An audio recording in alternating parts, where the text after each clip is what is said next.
বারাকাতুহু। তাকবীর, নারায়ে তাকবীর। কাফের কাফের কাফের কাফের। আসসালামু আলাইকুম ওয়া রাহমাতুল্লাহ।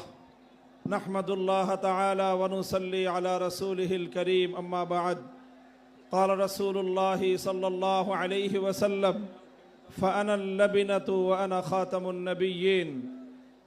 সম্মিলিত খতমে নবুয়ত পরিষদের উদ্যোগে আয়োজিত আজকের এই খতমে নবুয়ত মহাসম্মেলনে উপস্থিত সংগ্রামী সভাপতি, উপস্থিত বিশ্ব উম্মতে মুসলিমার বরেণ্য ওলামায়ে কেরাম, সমবেত নবী প্রেমিক তাওহীদি জনতার এই বিশাল বাঁধ ভাঙ্গা জনস্রোত এবং জনসমুদ্র, আমরা বলতে চাই পরিষ্কার ভাষায়, আল্লাহ পাক রব্বুল ইজ্জত নবুয়তের যেই প্রাসাদকে পূর্ণ করেছেন, সেই প্রাসাদের সর্বশেষ সুমহান অংশ এবং তার ঈদ বলে মুহাম্মদ সাল্লাল্লাহু আলাইহি ওয়াসাল্লাম নিজেকে ঘোষণা করেছেন।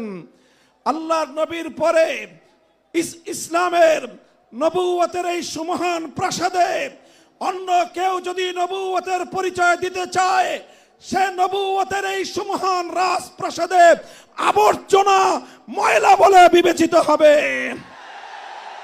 ইতিহাসের ঘৃণিত ময়লা আবর্জনা কুখ্যাত গোলাম আহমদ কাদিয়ানী এবং তার অনুসারীদেরকে বাংলার রাষ্ট্রে কাফের ঘোষণা দেখতে চাই।